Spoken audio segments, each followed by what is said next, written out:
Giants fans, OBJ might actually be going back to New York, and this time it actually kind of feels real. So let's look at the latest update, see what the insiders are saying, and determine whether or not this move actually makes sense for the team. My name is Sam Maluma from Roundtable Sports, and let's dive right into it. All right, guys, real quick. If you guys want to make your games way more interesting, you got to check out Prize Picks. It's really simple. You just hit more or less on player stats, and that's it. No complicated setups. It's just you versus the numbers. Here, let me show you what I'm running today.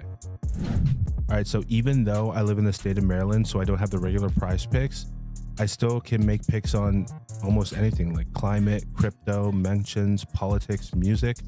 So let's do the temperature in Dallas. Just hit yes. Add your balance in there. Then hit submit entry. And boom. There we go.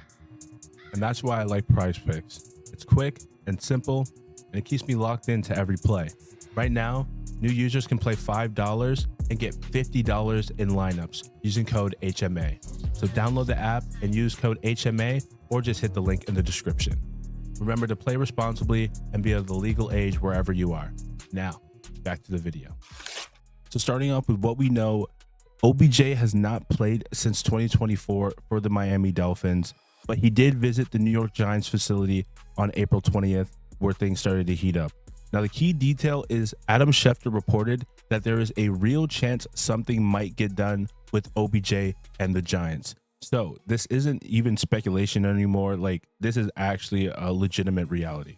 Now, let's not forget, OBJ started his career in New York, spent the first 5 years of his career as a New York Giant. So it only makes sense to bring him back. He's already familiar with this fan base and already knows what it's like to play as a New York Giant. So the move logistically actually makes sense.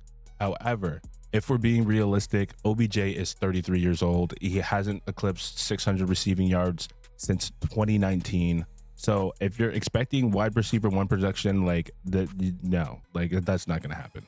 Now, if the Giants do bring him on, I'm thinking like his role will be like a veteran presence in the locker room.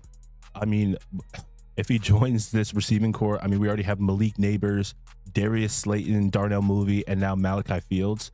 So adding Odell would be a crowded wide receiver room. However, I mean, honestly, if it's death, because, you know, the Giants love to get injured.